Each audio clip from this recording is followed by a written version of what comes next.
U.S. President Joe Biden has kicked off his European tour. He is attending a NATO summit later, but earlier he met with British Prime Minister Rishi Sunak and King Charles III. Stuart Smith has our details.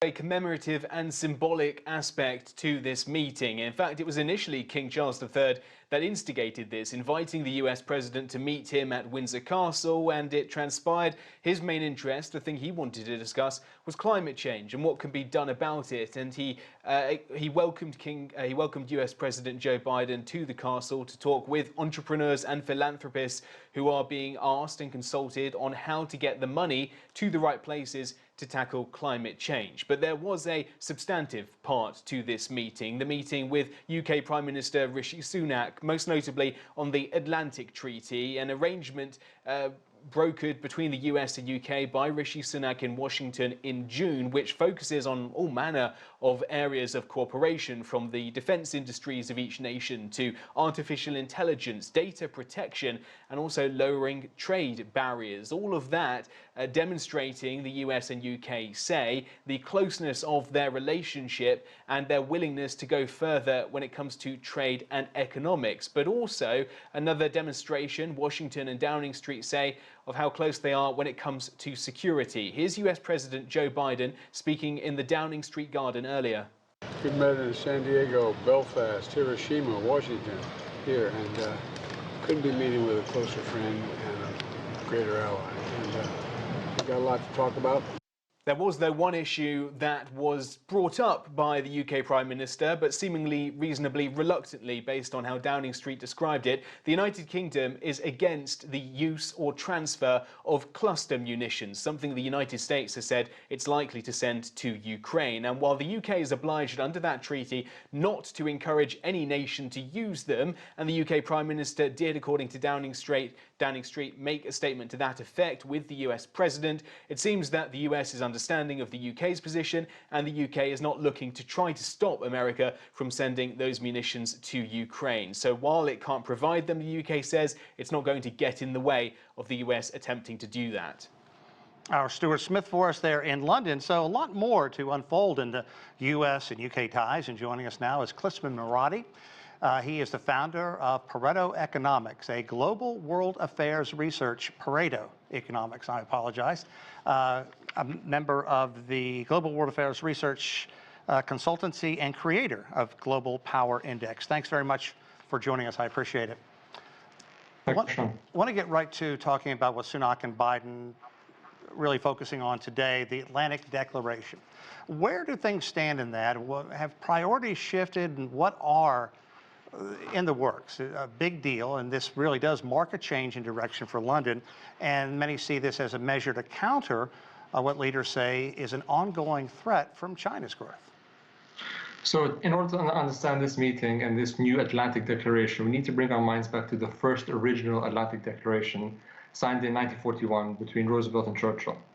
Now, this was at a time where there was massive geopolitical tensions off the back of the risk during World War II, and that original that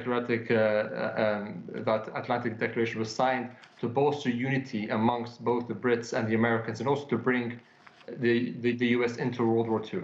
Now, fast forward 80-odd years later, we see similar geopolitical tensions, and unlike 1941, where that original Atlantic Declaration was meant to form a new world order in the image of the Anglo Alliance, this sort of new Atlantic Declaration doesn't have as ambitious aims, and it really is to strengthen cooperation between these two partners amongst a sea of competitors in the international order. So naturally, there will be agreements and disagreements as to how they move forward, but this is not only a symbolic declaration, but also a lot of things are happening behind the scenes to bolster these two countries into the future. And also Brexit was a hiccup to a large degree. So what are some of the key economic partnerships that are at the top of the agenda right now?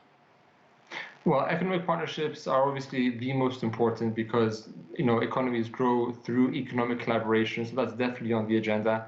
Something else that's on the agenda is naturally technological leadership.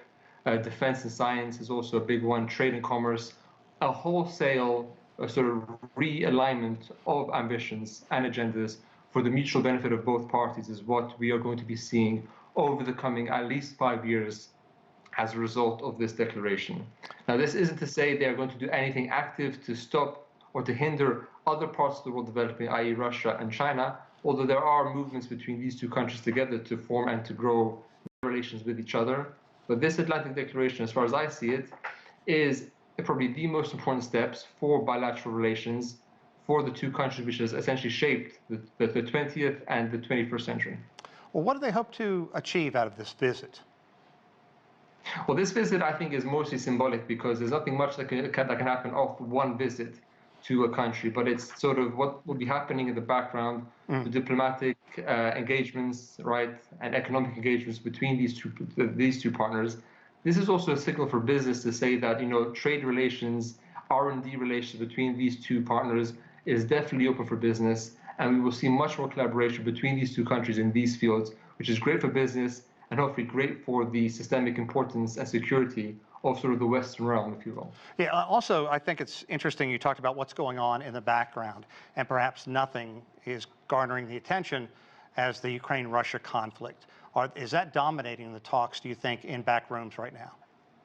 Well, given the fact that this topic of cluster munitions is on the table now, I think this will definitely capture the attention and also the minutes of meetings, because this is something which the UK doesn't support.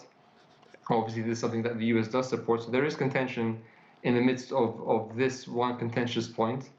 But of course, the Russia-Ukraine conflict is definitely something that's on the table because it has had such big impacts to the global economy, supply chains, etc., which has impacted both countries. And they're hoping to work together in alignment to come to some sort of solution, which is of benefit to Ukraine and to the West in regards to what they plan to do into the future with this conflict. And from here, U.S. President Joe Biden goes on to the NATO summit.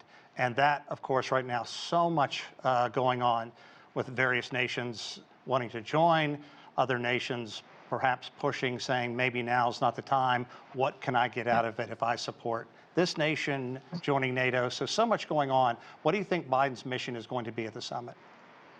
Well, we have to remember, before I answer that question, there was last week the Shanghai Cooperation Organization Summit hosted by India online, where they sort of allowed or introduced the membership of Iran.